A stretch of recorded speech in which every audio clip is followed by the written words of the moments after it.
அஸ்ஸலாமு அலைக்கும் வரஹ்மத்துல்லாஹி வபரகாத்துஹு. அன்பார்ந்த அனைத்து உறவுகளுக்கும் இனிய மதிய வணக்கம். இலங்கை தூதரகம், குவைத் இலங்கை தூதரகம் மிக முக்கியமான ஒரு அறிக்கையை வெளியிட்டிருக்கிறாங்க. அதே போல்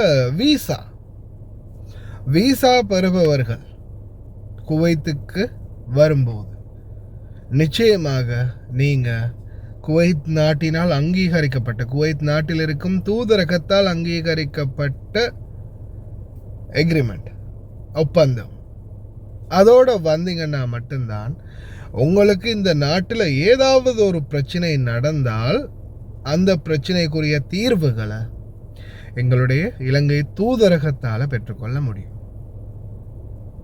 லீகலாக பிரச்சனைகளை ஃபேஸ் பண்ண முடியும்.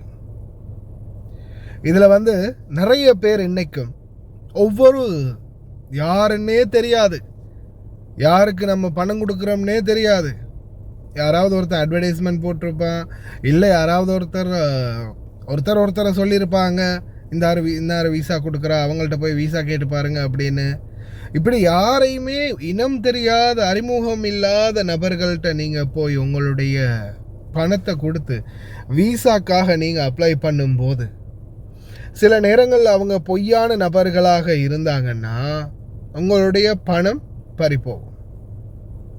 சிலவங்க என்ன செய்வாங்கன்னா, உங்களுக்கு ஆரம்பத்துலேருந்தே நிறைய தடவை இந்த குவைத் நாட்டில் பல கேஸுகளை நாம் அப்டேட் பண்ணியிருக்கோம், பல முதலாளிகளை பற்றியும் சொல்லியிருக்கோம். இப்போ ரீசெண்டாக கூட பார்த்திங்கன்னா ஒரு மசரை பெண்ணும் அவங்களுடைய தாயும் சேர்ந்து, அதாவது இந்த வீடியோ நான் போட்டிருப்பேன்னு நினைக்கிறேன், பார்த்துருப்பீங்க. பாபா, குவைத்தி பாபா மாறு, அதே மாதிரி ஒரு இன்ஃப்ளூயன்சர், அவங்களுடைய தாய் எல்லாருமே சேர்ந்து பிடிப்பட்ட சம்பவம்.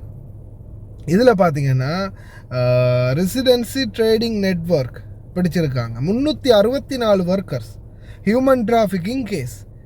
இவங்க பொய்யான, அதாவது இங்கே இருக்கக்கூடிய உயர்மட்டத்தில் இருக்கக்கூடிய 2-3 அதிகாரிகளுக்கு என்னத்தை கொடுத்தாங்கன்னு தெரியலை, பிடிச்சி அவங்க வழிக்கு கொண்டு இவங்க என்ன செய்கிறாங்கன்னா போலியான, அதாவது நான் இப்போ இந்த காருக்குள்ளே உட்காந்துருக்கிறேன், ஆனால் இப்படி ஒரு காரே இல்லை, ஆனால் நான் உட்காந்துருக்கிற மாதிரி வீடியோ போட்டிருக்கிறேன். அந்த மாதிரி ஒரு கம்பெனி இருக்குது அப்படின்ற ஒரு போலியான சர்டிஃபிகேட்டை எடுத்து அந்த சர்டிஃபிகேட் மூலமாக வீசாக்கு அப்ளை பண்ணி, அதாவது ஒரு கம்பெனியே இல்லை ஆனால் அந்த கம்பெனி இருக்கிறதா சர்டிஃபிகேட் ரெடி பண்ணி அந்த கம்பெனிக்காக வேலைக்கு ஆட்களும் எடுத்திருக்கிறாங்க. அந்த ஆட்கள் தான் 364 பேர்.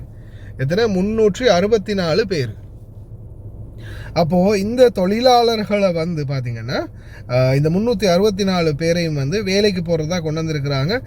கிளீனிங் கம்பெனி, அதே மாதிரி சில அந்த கான்ட்ராக்ட் வேலைகளுக்கு, சப் கான்ட்ராக்ட் வேலைகளுக்கு கொண்டு வந்திருக்கிறாங்க. ஆனால் கடைசி வரைக்கும் அவங்களுக்கு வேலை கிடைக்கல. கடைசியாக தொழிலாளர்கள் ஒன்று சேர்ந்து அமாலா மன்சிலி அல்லது குவைத்துடைய ஷூனுக்கு போய், public authority for man power, மனித வளத்துக்கான பொது ஆணையம், அங்கே போய் கம்ப்ளைண்ட் பண்ணி இது சம்பந்தமான பிரச்சனைகளை முறையிடும் போது, இந்த கம்பெனியில் தான் வேலை பார்க்குறோம், இந்த கம்பெனி மூலமாக தான் வீசா கொடுத்தாங்க, இந்த முதலாளி தான் வீசா கொடுத்தாங்க, இப்படி தான் வந்திருக்கிறோம் அப்படின்னு சொன்ன பிறகு அது சம்பந்தமாக ஆராய்வு செய்து பார்த்த போது அதிகாரிகளுக்கு அதிர்ச்சி. அப்படி ஒரு கம்பெனியே இல்லை. அதுக்கப்புறமா யார் என்னன்றதை தேடி பிடிக்கும்போது அந்த கம்பெனி மாதிரி போலியாக ரெடி பண்ணுறதுக்கு உதவி பண்ணினவங்க, மற்றும்படி இந்த வீசா கொடுத்து எடுத்தவங்க, இந்த இதுக்குரிய ஸ்பான்சர்ஷிப்பில் இருந்தவங்க எல்லாரையும் ஒட்டுமொத்தமாக கூண்டோட இந்த மாதிரி அந்த நெட்வொர்க்கை கைது பண்ணுறாங்க. சில நேரங்களில் தனி ஒரு நபர், இப்போ நீங்கள் சிலர் போலியாக எக்ரிமெண்ட் செஞ்சுட்டு வாரீங்க, நாட்டில் எக்ரிமெண்ட் ஒன்று செய்யணும் அப்படின்னு சொல்லும்போது எக்ரிமெண்ட்டுக்குரிய அந்த ஏற்பாடுகள், அந்த கம்பெனியோடைய ஃபுல் டீட்டெயில்ஸ், பேப்பர், அது இது எல்லாம் கேட்பாங்க. எம்பசிக்கு போய் நீங்கள் ஒரு எக்ரிமெண்ட் செய்ய போகிறீங்களா இருந்தால் அந்த கம்பெனியோட சேலரி சர்டிஃபிகேட், அந்த தொழிலாளர்கள் எப்படி இருக்கிறாங்க. இப்போ இதே நான் நிறைய பேர்கிட்ட பார்த்துருக்கிறேன். ஏன்னா கம்பெனியில் வேலை செய்கிறவங்களுடைய டீட்டெயில்ஸ் கேட்குறாங்க, கம்பெனியை பற்றி கேட்குறாங்க, அதை கேட்குறாங்க, இதை கேட்குறாங்க, அந்த ஃபைலை கேட்குறாங்க, இந்த ஃபைலை கேட்குறாங்க, என்ன எம்பசி அலக்களிக்கிறாங்க. அதே போலியான வீசாவில் நீங்கள் இறங்கி அதுக்கப்புறமா எங்களுக்கு இப்படி நடந்து போச்சு, இந்த கம்பெனி ஏமாற்றிட்டாங்க, இது கம்பெனியே இல்லையாம் அப்படின்னு சொல்லும்போது அந்த இடத்துலையும் பாதிக்கப்பட போகிறது நீங்கள் தான். அப்போ உங்களை பாதிக்கப்படாமல் இருக்கிறதுக்காகத்தான் கம்பெனியோடைய ஃபுல் டீட்டெயில்ஸ், தொழிலாளர்கள் சம்மந்தமான டீட்டெயில்ஸ், கரண்டில் வேலை பார்க்குறவங்களுடைய டீட்டெயில்ஸ், கம்பெனியோடைய யாருடையாவது சேலரி சர்டிஃபிகேட், இந்த மாதிரியான டீட்டெயில்ஸ்கள் அவங்க கேட்குறாங்க. அப்போ என்னதுக்காக கன்ஃபார்ம் பண்ணி ஓகே இது ஒரிஜினல் கம்பெனி தான் அப்படின்ற பிறகு அவங்க உங்களுக்கு எக்ரிமெண்ட் தரத்துக்காக. ஆனால் இன்றைக்கும் ஒரு சிலர் அவங்க அது கேட்குறாங்க, இது கேட்குறாங்க, எம்பசியால் இப்படி பண்ணுறாங்க, அலக்களிக்கிறாங்க, அந்த ஃபைலை கொண்டு வர சொல்கிறாங்க, இந்த ஃபைலை கொண்டு வர, உங்கள் நல்லத்துக்காக தானே சொல்கிறாங்க. அதிகாரிகள் ஃபைல் கேட்கவே போடாது, எதையுமே பார்க்கப்படாது. நீங்கள் போன உடனே உங்களுக்கு பேப்பரில் சைனை வச்சு தந்துடணும். அதுக்கப்புறம் நீங்கள் இங்கே முழிக்க வேண்டியது தான். அதே மாதிரி இப்படி கேட்ட உடனே என்ன செய்கிறது, சிலர் நாட்டில் போலியாக எக்ரிமெண்ட்டை தயாரித்து, போலியாக ஃபேக்கான எக்ரிமெண்ட்டை தயாரித்து இங்கே வந்துடுறது. வந்த பிறகு என்ன நடக்கும், கடைசியில் எல்லா பிரச்சனைகளும் உங்கள் தலைமையில் தான். எக்ரிமெண்ட் செஞ்சீங்களா, நான் இப்போ எனக்கிட்ட கூட கம்ப்ளைண்ட் போட வரவங்கள்ட்ட, என்கிட்ட நிறைய பேர் சொல்லுவாங்க இல்லையா, பிரச்சனைகளை சொல்ல வருவாங்க இல்லையா, அவங்கள்ட்ட கூட கேட்குறது, உங்களோட எக்ரிமெண்ட் காப்பி எங்க, உங்களுடைய விசா காப்பி எங்க, உங்களுடைய சேலரி சர்டிஃபிகேட் எங்க. இப்படி எதுவுமே இல்லைன்னு சொன்னால் சரி நீங்கள் டைரெக்டாக ஷூனுக்கு போய் முறையிடுங்க. அதே மாதிரி தான் வீட்டு தொழிலாளர்களும் சிலர் ஃபேக்காக எக்ரிமெண்ட் ரெடி பண்ணிட்டு வந்திருக்காங்க. சிலர் விசாவில் விசிட் விசாவில் வந்திருப்பாங்க.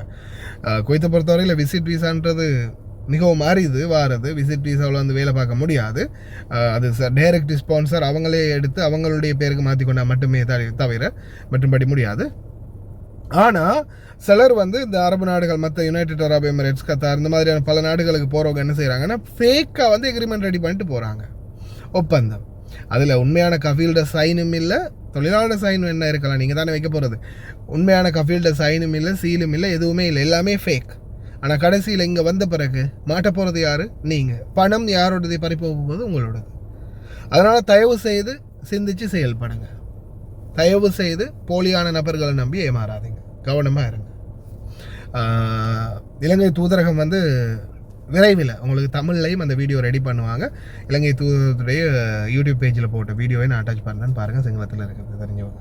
කුවෙක්හි වාසය කරන ශ්‍රී ලාංකික ඔබට මුහුණ දීමට සිදුවිය හැකි මූල්‍ය වංචාවන් සම්බන්ධයෙන් කරුණු කීපයක් පිළිබඳ මෙම වීඩියෝව තුළින් ඔබගේ අවධානය යොමු කරවීමට තානාපති කාර්යාලය අපේක්ෂා කරනවා. ඒ අතරින් මුදලට වීසා විකිණීම, මිනිස් වෙළඳාම හෝ මිනිස් ජාවාරම බහුලවම සිදුවන වංචාව ලෙස හඳුන්වා දිය හැක. කුවේට් වෙත රැකියාව සඳහා පැමිණීමට බලාපොරොත්තු වන ඇතැම් ශ්‍රමිකයින් නීත්‍යානුකූල ක්‍රමවේදවලින් පරිබාහිරව වෙනත් ක්‍රමවේද හරහා මේ රටට පැමිණීමට උත්සාහ දරන ආකාරයක් දැක ගැනීමට හැකි. විශේෂයෙන්ම ශ්‍රී ලංකාවේ සිටින ඇතැම් අය විවිධ අයුරින් හඳුනා ගන්නා ජාවාරම්කාර පුද්ගලයින්ට මුදල් ලබා දී තමාට කුවේට් රටට වීසාවක් ලබා දෙන ලෙස ඉල්ලා සිටින අයුරු වාර්තා වී තිබෙනවා. මේ ක්‍රියාවේ නිරත වන මුදල් ලබා ගන්නා තැනැත්තා වගේම මුදල් දෙන තැනැත්තාත් සිදු කරන්නේ නීත්‍යානුකූල නොවන වැරදි ක්‍රියාවක්. ඒ නිසා මෙවැනි වංචාකාරී පුද්ගලයින්ට රැවටි මුදල් ලබා දුන් පසු ඔවුන් මගහැර යන අවස්ථාවන් ද ඇත. විශේෂයෙන්ම මෙවැනි රැවටීමකට හසු ඔබද වර්ධකරුවෙකු වන නිසා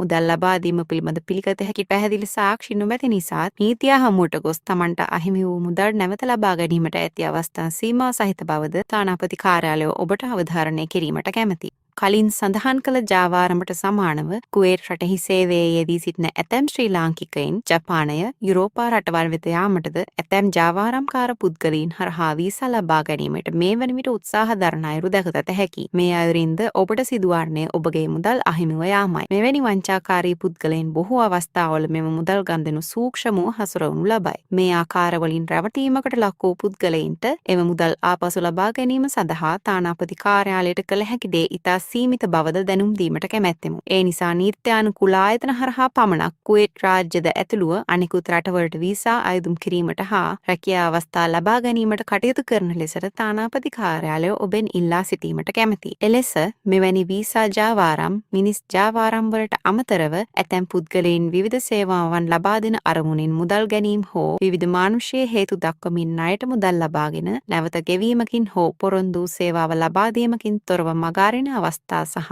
රකින් පලා යන අවස්ථා වාර්තා වන හේයින් එබඳු අවස්ථා පිළිබඳව සැලකිලිමත් වන ලෙස වැඩිදුරටත් ඔබෙන් ඉල්ලා සිටින අතර එවැනි ණයදීම් වලින් වැළකී සිටීම වඩාත් උචිත වේ. එසේම ඇතැම් පුද්ගලයින් කුවේට්හි ශ්‍රී ලංකා තානාපති කාර්යාලයේ රැකියාවක නිරත වන බව හෝ තමන්ට තානාපති කාර්යාලයේ සමග ඍජු සබඳකම් පවතින බව හෝ අඟවමින් විවිධ නීත්‍යානුකූල නොවන කටයුතු වලට යොමු වන බවත් යම් සේවාවන් ඉටු කර දෙන බව පවසමින් ඇතැම් ශ්‍රී ලාංකිකයන්ගෙන් මුදල් ලබාගෙන ඇති බවත් වාර්තා වී තිබෙනවා. මෙවැනි පුද්ගලයින් පිළිබඳ තොරතුරු ලද වහාම එවන් පුද්ගලයින්ට විරුද්ධව තානාපති කාර්යාලයේ නීත්‍යානුකූල පියවර ගනු ලබනවා. තානාපති කාර්යාලය ඔබට ලබා දෙන සේවාවන් සඳහා අය කරනු ලබන ගාස්තු තානාපති කාර්යාලය තුළදී අදාළ බලයලත් නිලධාරීන් විසින් පමණක් අය කරනු ලබන බවත් එලෙස ලබා ගන්නා සෑම මුදලකටම කහපැහැති රජයේ ලදුපතක් නිකුත් කරන බවත් ඔබට මතක් කිරීමට කැමැති. යම් අයෙකු තානාපති කාර්යාල නිලධාරියෙකු දැයි සැකහර දැන ගැනීම සඳහා ඔබට ඕනෑම අවස්ථාවක තානාපති කාර්යාලයෙන් විමසා සිටීමට හැකියාව පවතිනවා. වෙනත් කිසිදු පාර්ශවයකට හෝ පුද්ගලයෙකුට තානාපති කාර්යාලයේ සේවාවන් ලබා දීමට බලතල පවරා නොමැති අතර එවැනි කටයුතු වල නියුතු වන්නන්ට එරෙහිව කටයුතු කරන බවද තානාපති කාර්යාලය දැනුම් දීමට කැමැති.